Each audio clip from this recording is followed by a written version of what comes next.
welcome to the Free Kick Podcast. My name is Todd. And that's exactly how you want to start off your 2024 Leagues Cup play, with a 1-0 victory over Charlotte FC. The Union play once again this upcoming Sunday, 8 p.m. at Subaru Park against Cruz Azul. And with the win against Charlotte, that pretty much guarantees that the Union move on to the next round. But of course, we'll talk about that here in a little bit. We have news, we have talking points from this game, we have 3 stars, Blunder of the week, and all that fun stuff. So a little bit of a busy show, and I know some of you guys might have been saying, where's the goals breakdown video? We didn't see a goals breakdown video. Well, if you guys remember last year when I started making the goals breakdown videos, I only made those videos during MLS play. And actually, did I do it for playoffs too? I can't remember. Somebody let me know. I'll look right now. But I think I just did it for the MLS regular season. I know I didn't do it for Leagues Cup at all. And I definitely don't plan on doing goals breakdown video for Leagues Cup. So we're just going to keep that as a MLS thing and maybe playoffs too. I'm looking, so I don't remember. I feel like maybe I did actually, now that I think about it. I feel like I broke down the goal that was given to Cincinnati that was clearly offsides, but I don't know. I'm looking for the video right now and I can't seem to find it. Maybe I scrolled. Oh, nope, there it is. Yep, I did indeed do goals breakdown videos for the first round against New England, and then I did the goals breakdown for the semifinal against FC Cincinnati. So what did I do here? Did I not do the second game in New England? I guess I didn't. I'm looking at it, and it looks like it's just the first game in the playoffs that I did. So yeah, no second playoff game against New England, just the first leg at Subaru Park and then the game against Cincinnati. So yeah, since we did that last year, we'll stick with playoffs, but definitely no Leagues Cup. So for people that look forward to Leagues Cup, which I gotta imagine it's not a ton of you guys listening, there won't be any Leagues Cup video. But like I said, news, talk about the game, and Blunder of the week. And I think a lot of you guys are probably going to agree with Blunder of the week. I don't know if there was any other choice other than the whole spying operation that the Canada national team had with the flying of the drones. That's a close second, but that's not going to be Blunder of the week, so we'll save that for the end. But without further ado, let's get into the news.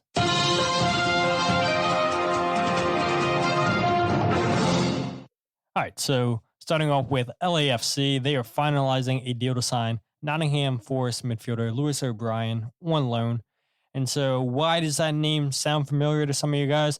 That's because O'Brien spent the first half of the 2023 season on loan with DC United, where he made 19 appearances, scoring 1 goal and assisting another, playing a total of 1,566 minutes for then DC United manager Wayne Rooney. A fantastic player for that DC United squad. And once Lewis O'Brien left to return back to Nottingham, he got sent back on loan, this time with Middlesbrough, and he wasn't going to feature again with Nottingham. And so they're loaning him out once again. This time it looks like LAFC, according to Tom Bogert. But I thought for a DC United team that was horrific last year, there was only Lewis O'Brien and Pirani, the attacking midfielder that's Brazilian. The only 2 positive players last season for me. Benteke had his moments, but yeah, other than Pirani and Lewis O'Brien, yeah, that was a terrible DC United team. And O'Brien left after the first half of the season, and yeah, that was a huge loss for DC United, and looks like he's going to be making his way back to MLS with LAFC. Speaking of players coming to LAFC, Tom Bogert reports that New York Red Bulls are finalizing a deal to sign Ivory Coast international midfielder Jean-Philippe Gbamin, who spent time with League Two club USL Dunkirk, who he played 21 games with last year, 2 goals, 1 assist, playing a total of 1,639 minutes. He was with Everton from 2019 to 2023, but during his stint with Everton, he was on loan at CSK Moscow and then Transporia in the Turkish league. So he didn't play a whole lot when he was at Everton. I believe he only made 8 appearances, spent majority of his time out on loan at different clubs, and Everton didn't pick up his contract, so he played in League Two. And why New York Red Bulls? Well, there's a connection here with Sandro Schwartz, the New York Red Bulls coach. He coached Jean at Mainz in the Bundesliga. So looks like they're going to be reuniting once again. And Red Bulls look like they want to solidify that midfield, get a new holding midfielder in at the club. And this could be a DP deal, Tom Bogert said, but also they could buy him down to a TAM deal. So we'll see once New York Red Bulls announce that signing. Speaking of signings, this has been announced by FC Cincinnati already, and that is they've signed new center back Chidozie Awaziem from Boa Vista in Portugal. He made 59 appearances with Boa Vista, 0 goals, 3 assists, and 4,984 minutes played. A lot of injuries this season. Miles Robinson out, away with the U.S. at the Olympics. Walker Zimmerman. Matt Miazga, done for the rest of the season. Nick Haglin's battled injuries this season, so this should solidify the back line for FC Cincinnati. And this is a player who has lots of different European experience. Was initially signed with Porto, but got sent out on loan. Has played with the Nigerian national team. So this is a big player coming to Cincinnati, coming to Major League Soccer. And this is a player who will definitely help push that back line that was so good last year with Yerson Mosquera and Matt Miazga. And they haven't been at the same levels. I think part of that reason is because Mosquera, his loan was up and he went back to Wolverhampton. And by the way, I saw there was an interview with Mosquera and he was giving a lot of praise for MLS, saying it's a very physical league, a very good league in general. And you'd love to see that. You'd love to see former players that played in the league that were successful in the league give praise to Major League Soccer. And I say it all the time where, again, started watching Major League Soccer in 2010 when David Beckham was over here. Horrible soccer after watching European soccer. Stopped watching for 7 years, came back, and yeah, the league progressed really well. And Ernst Tanner echoed similar statements with Sage Hurley on The Dupe, the Philadelphia Union's official podcast. He was the most recent guest. And yeah, Sage asked him about MLS, and Ernst said, yeah, he started watching in 2012, and it was a terrible league, but it's grown so much ever since then. And now it's up there as a top 10 league in the world, according to different analytics and data and whatnot. So yeah, MLS has come a long way. And I think we'll continue to see players in their prime come over to the league and make a name for themselves, try to make a name for themselves here over in America. Speaking of trying to make a name for themselves, which ultimately did not work out, that is, the Philadelphia Union have officially sold Richard Odada to Dundee United FC in the Scottish Premiership. The Union announced that game one Saturday before they face off against Charlotte. And so the Union initially paid a reported fee of $217,000 to Serbian side Red Star Belgrade in the summer of 2012. Odada never made a single appearance for the Union. He was on the bench 10 times, but never featured for the Union first team. He made 10 appearances for Union 2 from 2022 to 2023. And Richard had 641 minutes played with Union 2. And after that 2023 season, he asked to go on loan. And he had an interview with Pulse Sports Kenya on the difficulties in Philadelphia, his displeasure playing for Union 2. And Richard had this to say: "It was not a good experience because you wake up, train hard, and at the end of the day, you do not make a difference.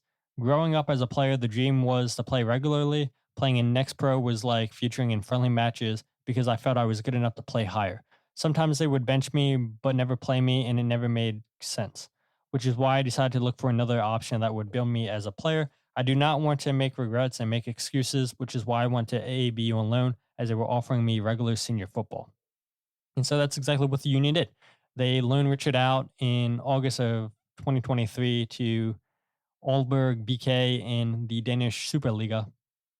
And it's funny. He said, yeah, they're offering me regular senior football. And you look, made 22 appearances, 9 starts during the 23-24 season with Aalborg, and he only played 834 minutes. So not many more minutes with Aalborg than he did with Philadelphia Union too. But it's interesting where he says, it never made sense to me why they would bench me but never play me. I mean, dude, look at all the midfielders the Union had at the club. You were not taking that starting spot from Jose Martinez. Jesus Bueno, you were not getting ahead of. He had a fantastic second half of the season for the Union. Jim Curtin praised him in preseason, saying he was the most fit player. Jesus Bueno, that is. Leon Flach was essentially the backup to Jose Martinez at the 6. You weren't getting ahead of him. And so for a defensive midfielder, there's 3 players ahead of you. You're the fourth option at best. And so for him to say, yeah, it never made sense to him why they wouldn't play him, it makes perfect sense. There's better players ahead of you.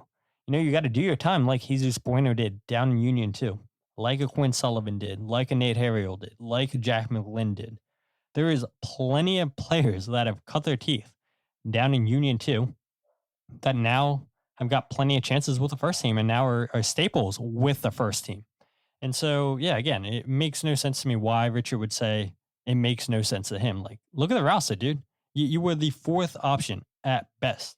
But regardless, the Union have now officially signed him, which now opens up a second international roster spot for the Union if they so choose to go out and sign in international players. The 5 players that take up spots currently are Tai Baribo, Jesus Bueno, Alouetou Makanya, Sanders Ngabo, and Oliver Zemla. Joaquin Torres technically takes up a international spot, but because he's out on loan, it doesn't count against the roster. And it was the same situation with Odada. When he was out on loan, he wasn't taking up a spot. But then once Aalborg didn't pick up that option, and then he was technically back on the Union's roster. And so he was taking up that slot. And the Union eventually found a deal, which opens up a roster slot and an international roster spot for the Union to use elsewhere. So it's a big move there for the Union. And Ernst Tanner, again, just going back to the dupe, he mentioned that, yeah, there's definitely another player coming in. He was not talking about Sam and Dideron. They had already talked about Sam in that point in the podcast. And Ernst was pretty confident that the deal was going to get done. I'd imagine, you'd probably look at it as another midfielder. You can never have too many midfielders on the squad. Obviously, Jack McGlynn's at the Olympics with USA. If he does well, you could see a world where the Union sell him. You don't know if Alejandro Bedoya is coming back next season. Was only signed for this season. If you lose him, well, then you definitely got to find a player to replace him. Leon Flach, who's out of contract after the season. We'll talk about Leon here in a bit. You could potentially lose him. So after the season, you could lose a lot of midfielders. So I wouldn't be surprised if the Union go out and make a second signing as a midfielder. But that is what I want to talk about with Richard Odada being sold by the Union. And the last thing that I wanted to give a plug for in the news segment is the USA at the Olympics. Nate Harriel, Paxten Aaronson have been fantastic. Paxten Aaronson scored one of 4 goals for the US against New Zealand in their 4-1 win. And they go again this Tuesday, when you guys are listening to this podcast, against Guinea at 1 p.m. So hopefully the Union or the US are able to get out of the group and face, oh man, I don't even know what it could potentially be for the US in Group B. I have to look that up. I know that Argentina could potentially be an option. Morocco could potentially be an option. So if the US do find a way to get out of this, where where do you guys feel like the US have the best chance? Yeah, Argentina's in first place currently with 3 points. Morocco's in second with 3 points. Ukraine has 3 points. Iraq has 3 points. So Group B is completely open right now for anybody to advance out of that group. US are in second place in Group A. And so Group A, second place winner would play the Group 1 winner in Group B. So yeah, I mean it's going to be a tough it's going to be a tough match for the US, that is for sure. And we'll see. Can't worry about what's going to happen in other groups. Got to take care of your business, and they'll have the chance against Guinea tomorrow at 1 p.m. or today, since that's when you guys all listen to the podcast. But yeah, Nate Harriel's had a fantastic tournament. Paxten Aaronson, like I said, scored a goal. Jack McGlynn came on for a injured Gianluca Busio, and we'll see if Busio is able to go. I haven't seen anything on that. You guys would probably know better than me, paying attention to all things US soccer. I should know. But if Busio can't go, then Jack McGlynn for sure will get the start. And we saw him come off the bench, and yeah, he's been fantastic in his 2 appearances off the bench. So all 3 Union players, or 2 Union players, 1 former Union player, have showed well in this Olympics. And that's great for the organization. That's great for the city of Philadelphia. That's great for Major League Soccer. And that's great just, for America soccer as a whole, just showing that, look, these kids can play. Americans can play soccer. And hopefully they take care of business, like I said, against Guinea. But let's go ahead and talk about Leagues Cup, Philadelphia Union versus Charlotte FC. Like we all know, Union won that game 1-0. And I don't know. I mean, it was a pretty boring match, honestly. I mean, you had the Sons of Ben leaving in the 20-10 minute mark after 4-leaf clover. Keystone State Ultras come over and take over the capo stands that the Sons of Ben left behind. Keystone State Ultras start doing their chants and everything. The River End seemed more energized once that happened.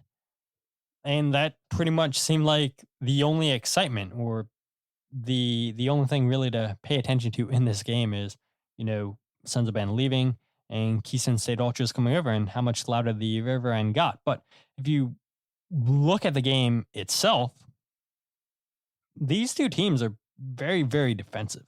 In the last 3 games between each other, there's been one team that hasn't scored. So what I mean is, the Union scored 1 goal. Charlotte didn't score in this most recent game.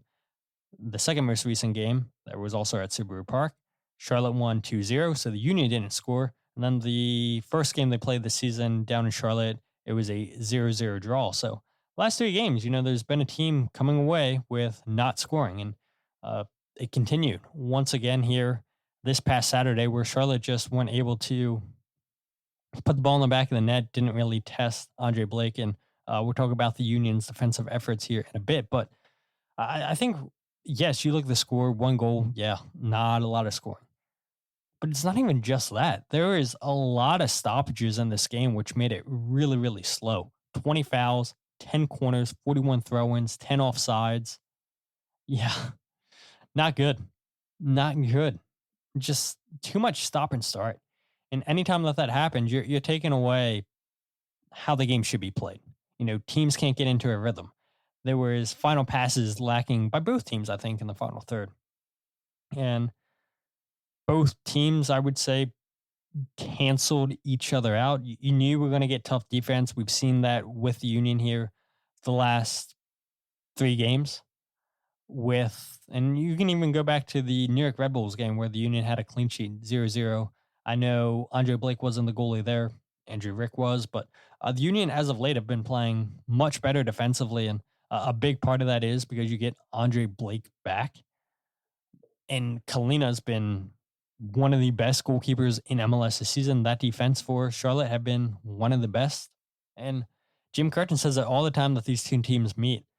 You look at that roster, there's players on there that people don't even recognize. You wouldn't even know the names.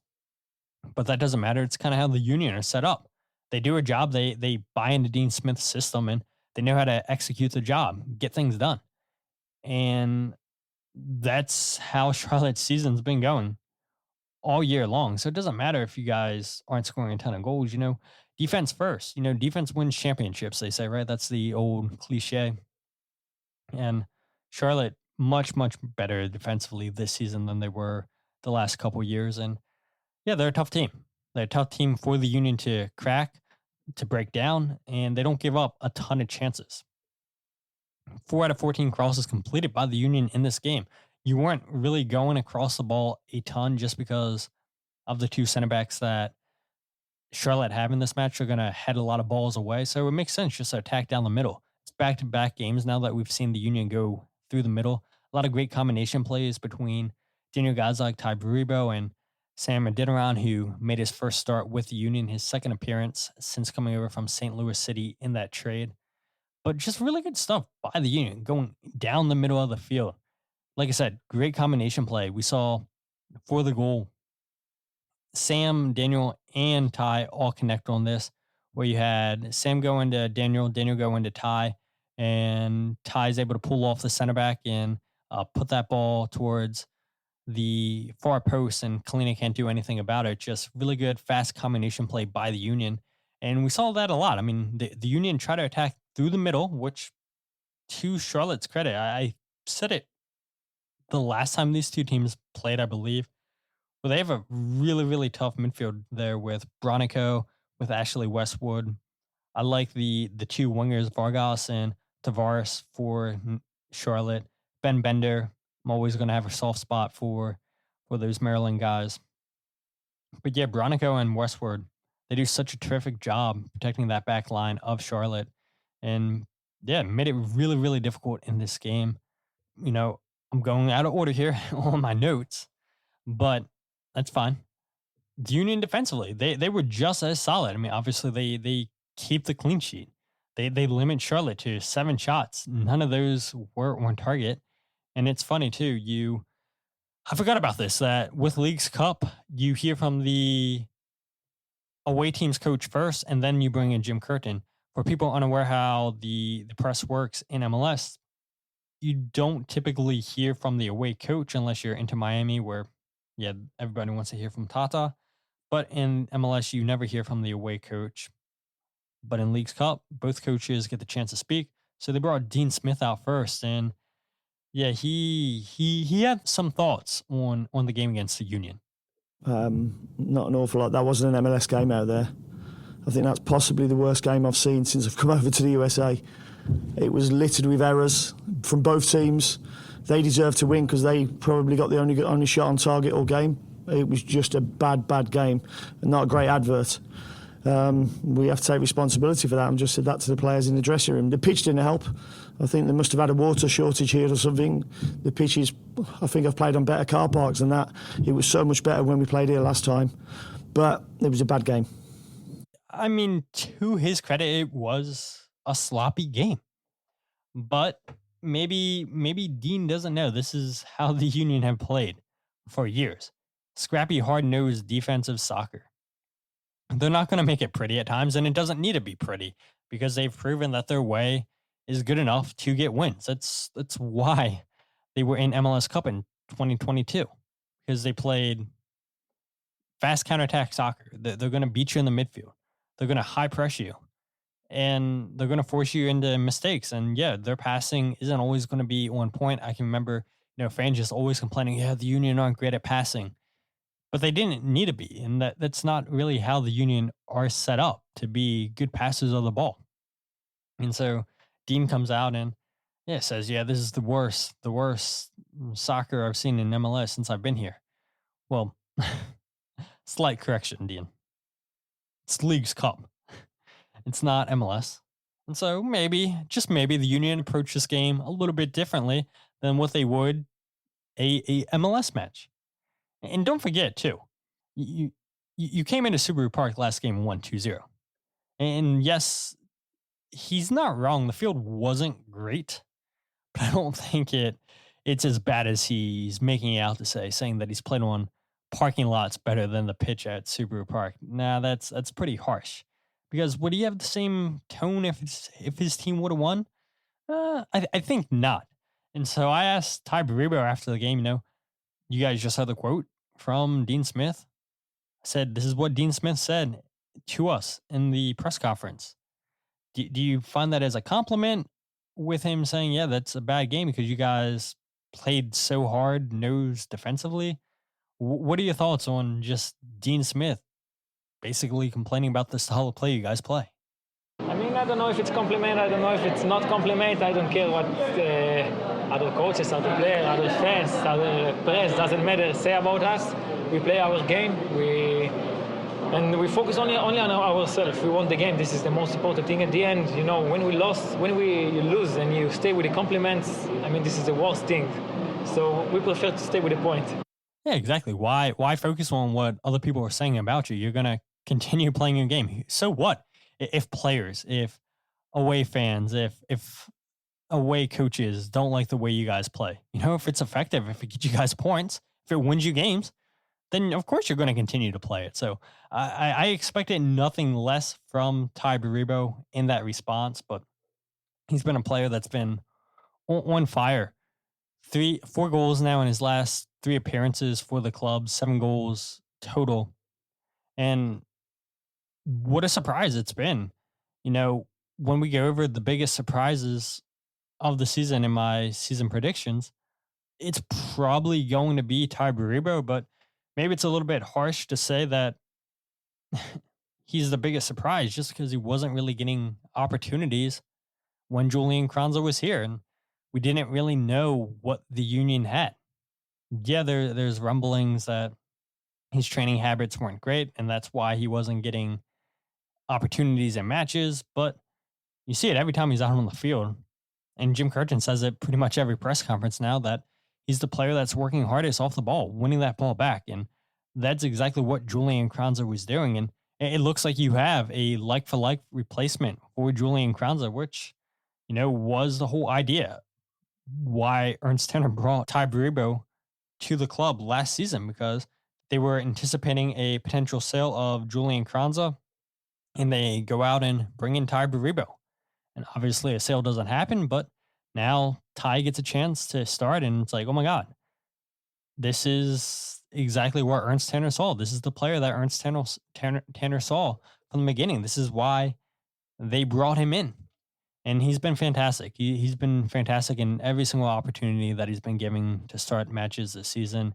And I couldn't be more happy, more excited for Tai Baribo.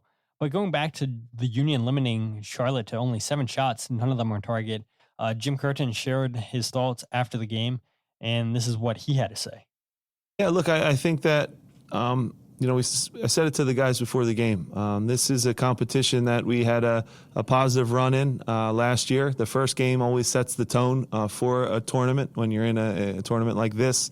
And to win it, gives confidence, it gives momentum, it sets us up. I think it's like 93% of the teams that win the first game advance in the way this is set up when there's only 3 teams, so that's a good thing. And again, we had a good run last year, ended in 3rd place, and this year we want to try to lift the trophy, obviously. I think you're right, the back line really grew in confidence. Jack Elliott was excellent. Olivier battled through some hamstring tightness there and still made a bunch of great plays, minus the Cruyff in the 93rd minute.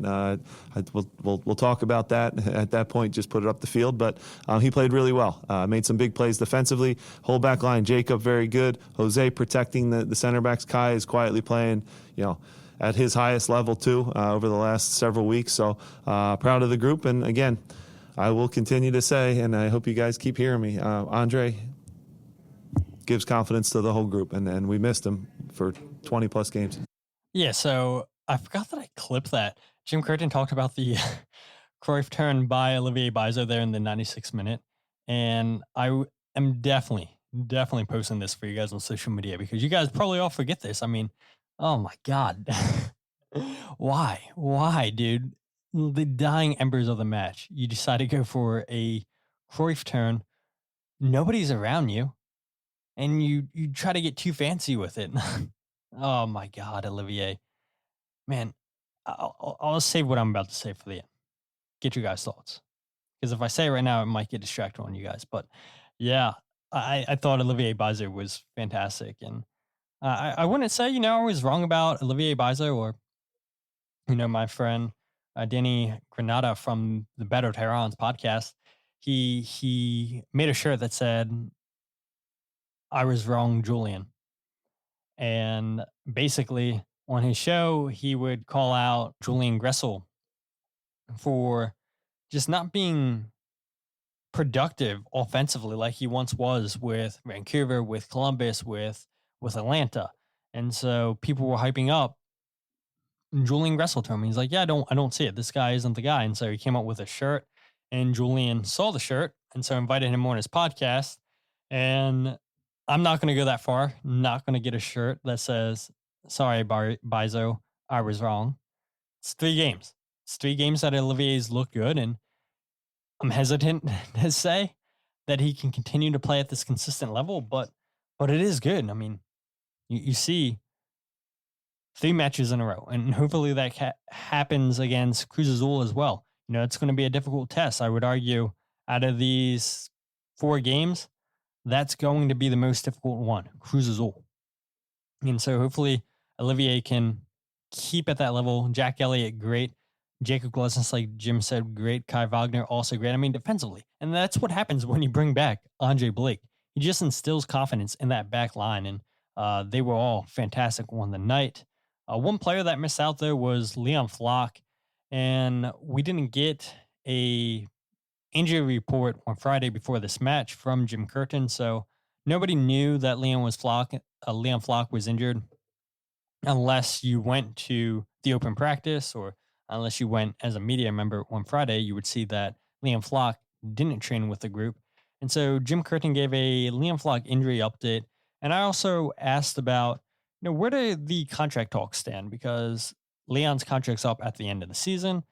Obviously, Leon's been one of your key players. You're still going to want to keep him. But where do those talks stand? And this is what Jim had to say. Yeah, first on the injury, he returned to training, pushed through the last game with a little bit of soreness and pain. We gave him an extra day to recover, and then tried to return to training, and it just didn't feel right. So we'll be a little cautious with Leon. He's been playing really well for us. I think you guys know how much I appreciate all that Leon's done for this club and how hard he works. There have been some back and forth and talks all the way dating back to last year. Obviously, Leon has to make a decision on not only what's best for him, but his family, his life, the union. All those things get weighed into it. But he's certainly a player that I have a great relationship with, really loves the club, has been amazing for us. So still to be determined in terms of where that will land. But again, want to get him back healthy as possible. I think he'll be back. I think he'll be back by next week. That's the plan. We were a little cautious with him today just because, he's had the long recovery from the surgery and different things. We don't want to push it and aggravate something. So he knows his body really well. He works as hard as anybody. And again, I love working with him every day. Yeah, so Leon Flach, I looked at it. He's played in the last 14 out of 15 matches, and all 14 of those matches were starts from Leon Flach. So he was coming off of the pectoral injury. It's a lot of games for Leon to be played. He has an engine, can run for days. And so if you were going to rest him in these next 2 games, it was probably going to be against Charlotte. And the Union are going to need him against Cruz Azul. And even if it's just coming off the bench, just keeping him match fit. And like I said, I mean, the Union pretty much are guaranteed to go through with their win over Charlotte. But to make yourself feel more confident, you want to take care of business this Sunday against Cruz Azul. And we'll see what happens in that match. But Leon Flach, I mean, gets so much hate from this fan base offensively or because of the lack of offense. And I do think it's harsh. I think he's taken great strides since he's been at the club in his offensive game. And yeah, he's never going to be what Brendan Aronson was offensively for this club. Defensively, I would say Leon's a little bit better. But I remember when they brought Leon Flach to the club, I thought, oh my God, this is their Brendan Aronson replacement.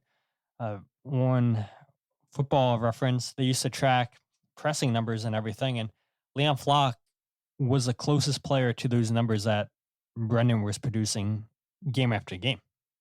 And I thought defensively, Leon was a little bit better at winning back that ball. But You saw the engine that Leon Flach had, just tirelessly running, wasn't going to give up until he won that ball. And that's exactly what Paxten Aaronson gave you. But you lost a little bit of that offensive spark on the left-hand side of the field, where, okay, you could trust Brendan to go at players 1v1. You could trust him to play those through balls, those line-splitting passes, those balls up to the forward. And yes, Leon hasn't been that guy, and he still isn't that guy. But I do think year after year, his game offensively has progressed. And he said it plenty of times to us over the years in the locker room. He knows that his offensive game is his weakest part of his game. But he's doing such a great job just working on that, getting better offensively. We saw it against Nashville, beautiful assist. I know all the credit needs to go to Daniel Gazdag for the touch, but the vision to see Daniel Gazdag in that position right next to the center back, that doesn't get talked about enough. And the Union, as well as Jack McGlynn is playing, you can't afford to lose both guys, potentially, Jack McGlynn and Leon Flach. And I would even argue, okay, you don't lose Jack McGlynn. You can't lose Leon Flach. And Kyle Almany, before I started recording this podcast, he asked me, he's like, discuss, do you think Leon Flach leaves? I don't know. It's tough. I look at his childhood club, St. Pauli, being back in the Bundesliga. That's where the Union got him from, was St. Pauli. He wasn't playing much, and the Union took advantage of that situation. And he was looking for a regular first-team soccer, and he eventually gets it with the Union. But, they're back up in Bundesliga.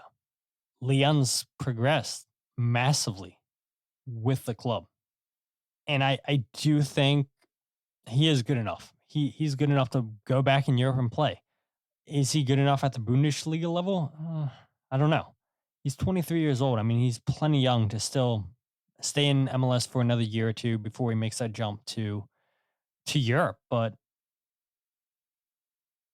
if you told me Leon Flach won't be a part of the Union for the 2025 MLS season, I wouldn't be shocked. I really wouldn't. And a player that's rated as a $4 million player, according to Transfer Market, to lose that type of player on a free, that's really, really harsh. You go back to July 9th, 2021, when the Union brought in Leon and Transfer Market did their data back then. Leon was only rated at 600,000. And now we fast forward to 2024. In 3 years, he's raised his value from 600,000 to 4 million. And that shouldn't be discredited about the work that he's done with the Union, the work that the Union have done with him to elevate his game to the next level. And it's a massive jump. And so to lose a player that's, valued at a significant amount of money, that would be tough to lose a player on a free. And just like Julian Kranza, he is able to talk to teams on a free and join them over the winter time. The Union, fortunately, were able to get some money for Julian Kranza. If the Union got a good enough offer for Leon Flach now, and Leon said, yeah, there's no way I'm signing a contract extension, then you take that offer. You absolutely take that offer. And it would be tough. It would be harsh to lose Leon, but just like all players, they have aspirations to play in Europe. And when your boyhood club, I'm not saying he's going to St. Pauli, but you can see him being enticed by that, going back to the club. They're finally in the Bundesliga. If they were interested in a reunion, you could see Leon Flach going back there. So I wouldn't be shocked, but you heard Jim there. He said that Leon loves the club, and I'm sure Leon's extremely grateful for all that the club's done for him to just help him take his game to where it's at today. So the last segment that I do want to talk about in terms of this game is the refereeing. Number one, have any of you guys seen a player get a yellow card before the match? Because that's exactly what happened with Jose Martinez. He gets a yellow card because he's wearing his wedding ring. Kai Wagner gets a warning because he's wearing his wedding ring. This referee was having none of it. Did not want any jewelry on. apparently this referee or refs in Liga MX, and maybe rules are different down there. I was looking at the rules for League's Cup, and it makes no mention of you can't wear wedding rings, and it's not like the players don't tape that stuff up. They do it all the time. But the referee didn't like Jose wearing it. And truthfully, I didn't see what happened before Jose got the yellow card. I saw Jose get the yellow. I'm like, he just got a yellow for what? And I didn't see what was happening prior. I saw Jose take off the tape from his fingers, throw it on the ground, gets the yellow card, and the referee was not having it. Goes over to Kai Wagner. Kai Wagner is not happy at all. And so Kai eventually takes off the ring and gives it to Brandon Comiskey, the Union's equipment manager. And right at the start of the game, you see Kai Wagner pointing to Ben Bender, who had a ring on as well. And he's like, where's the double standard? It's like, you're yelling at us, but why aren't you telling the Charlotte players? And so Jim Curtin gives his thoughts on the referee's performance and the yellow card to Jose Martinez before this match started. Because he had his wedding ring on, which again, the referees come in and it's a different competition, different referees, different countries, different styles of reffing, which is great, and I respect that, and you have to adjust and adapt. I think he was a little over aggressive with the way he gave him a yellow card. He could just tell him to take his ring off. The game hadn't started yet. There was no danger. Stay calm in that moment, but he set the tone and gave a yellow card in that situation. I laughed because I looked on the field and 8 other guys had wedding rings on. So I said, well, now you're stuck because you guys got to give a yellow card to the 8 other guys. So then he yelled at Kai. Kai took his off. Bender ran around with his for 25 minutes, and eventually I think they maybe made him take it off. So again, it's the dumb. We sometimes focus on the wrong stuff, and just be calm in that moment. Jose shouldn't have to start the game on a yellow card because he had a taped up wedding ring on. It's silly. So if you really want to talk about it, I don't think one of our yellow cards was a yellow card tonight either, which was strange. Ollie's was not. Danny yells, didn't curse or say anything bad, but yeah, we have to adapt and adjust to some different ideas. But certainly the yellow card before a game starts is a new one for me. I've never seen it. So maybe some of you guys were thinking that's going to be Blunder of the Week. It actually isn't. So we'll get to Blunder of the Week here soon, within 5 minutes. But so stupid. And I talked about it at the beginning, just so many stoppages in this game. 20 fouls given, 11 to the Union, 9 to Charlotte. And the referee was just out of his mind. I mean, Jim's right. It's like, if you're going to give one player a yellow card for wearing a wedding ring, then you've got to go and do that to every other player.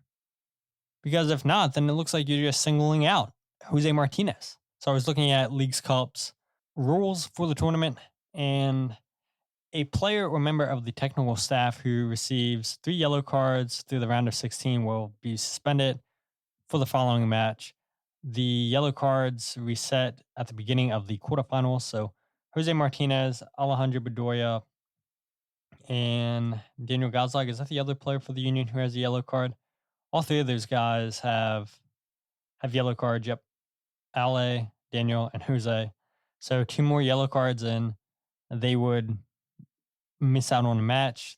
The yellows reset for the quarterfinals if the Union do in fact advance out of the group, which 93% they should.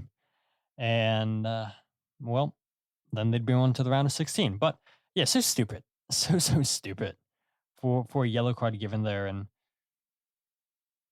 the fouls, like 20 fouls given.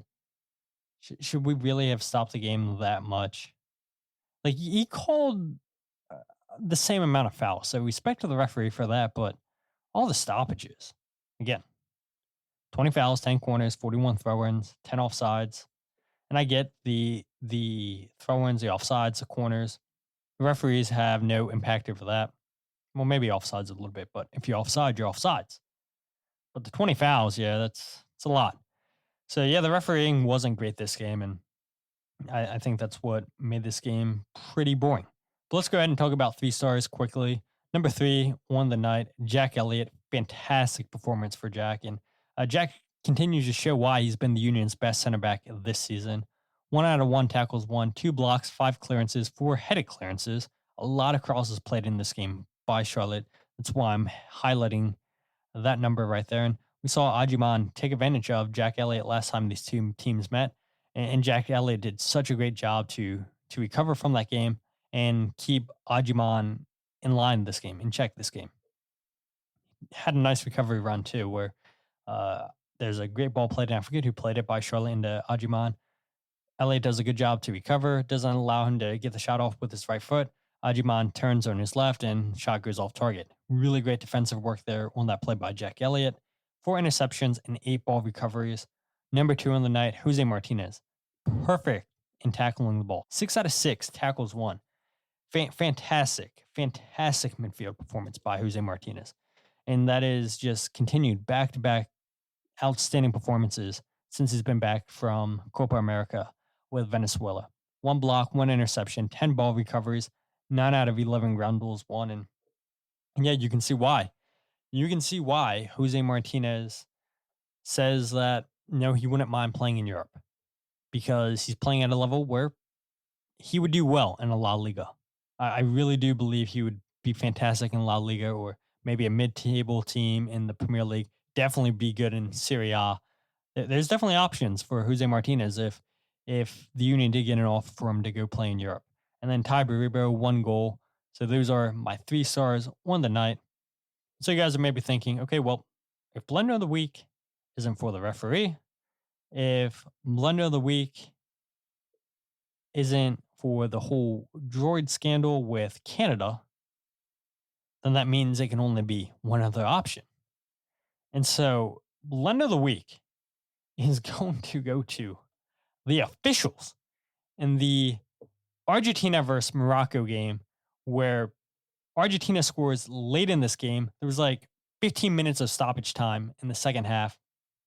Argentina scored with the last kick in this game. And so the game winds up being tied 2-2, and they go to VAR, I believe it is, and they don't go to VAR, and they say, yep, it's a good goal. And so the ref blows his whistle. The players go into the locker room thinking, all right, well, we came away with a point. Morocco feel hard done. Should have came away with all 3 points. That isn't what happened. 2 hours later. 2 hours later. Yeah, not good. The referee ruled out Argentina's final goal and says the players have to come back on this field. That's not a goal. You guys have to come back out and play. You had the Morocco fans running onto the field, suspending the match, shooting firecrackers. I mean, this is a joke of a game. And so that is Blunder of the Week. I mean, come on. 2 hours after the game's over, you tell the players, yeah, that's actually not a goal, and you guys need to come out here and resume this game. Morocco winds up winning 2-1, but I've never seen anything like that. And you talk about controversy. The soccer at the Olympics got off to a banging start in the very first game. And it's so funny, too, that the cameras cut away from the game. They think it's over. And so people don't know what's going on other than the people in the stadium. And you start getting live updates that say, oh, my God, they're making them come back out onto the field because the referee said that's no goal. And nobody can see this going on at home because the game had ended. They're showing other Olympic sports. I mean, that whole situation, there's such a joke. And, you know, you talk about match fixing and everything. And to the credit of the referees, it was offsides. It was clearly offsides when you saw the VAR photo, picture, whatever you want to call it. But 2 hours after the game's over, you say, actually, that's offside. You got to come back and play. Like, what if the players left the stadium? What if they went back to the villas? Are you going to call them up and say, yeah, you got to get back on your charter bus and come to the stadium? I mean, unbelievable drama. But if you guys aren't following the podcast on Twitter, Instagram, or Facebook, follow @FreeKickPod, wherever you get your podcast, The Free Kick. Check out the YouTube channel, youtube.com/FreeKickPod. Check out the Substack, thefreekick.substack.com. And I do have to give you guys 2 updates. So number 1, I will be live later tonight, 9 p.m. on Tuesday on the Battered MLS Fans podcast. So the same guys, Danny and Chris from Battered Herons, they decided to start a Battered MLS Fans podcast and bring on different podcasters, different people around MLS to just talk about the league. And so I'm going to be on 9 p.m. live on YouTube. And I hope you guys come and check that out. I appreciate when you guys interact in the chat. And I know they do too. I know they enjoy the different people from around MLS interacting with them. Yes, the show is primarily Inter Miami, but this is going to be a MLS-centric show. And I hope you guys can join us. Now, the one thing I was talking about during the middle of the show that I wanted to bring up, but I was like, I'll bring it up at the end. And hopefully you guys are still listening. And now that I think about it, after I do my whole spiel and everything of saying where you guys can find me, I feel like you guys tune out at that very moment. So I hope that's not the case. Maybe I should go and record for another 10 minutes to make sure you guys don't tune me out. But anyway, I'm thinking about this. And that is, what if I start doing a live show for you guys? Going live like Sunday or Mondays, the same way that I'm doing the podcast now, but I do it live, where you guys can interact with me on Twitter, Facebook, YouTube, all that stuff. Because you guys seem to really enjoy it when Jose, Mike, and I do it, and anybody else who we get to join over at AAT Sports. You guys really enjoy interacting with us. And I'm not trying to take anything away from AAT Sports, but I'm just trying to think, you guys seem to not get enough union content. So what if I decided to do this podcast live where you guys could be in the comments interacting, getting on me for mispronouncing things, having questions for me? What if we did that? I think I know what I want to do.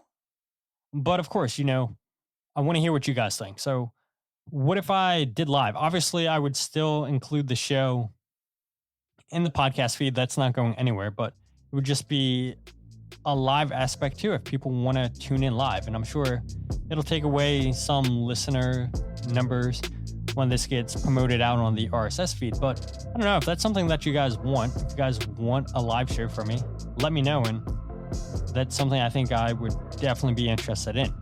But with that said, my name is Todd, and this is the Free Kick Podcast.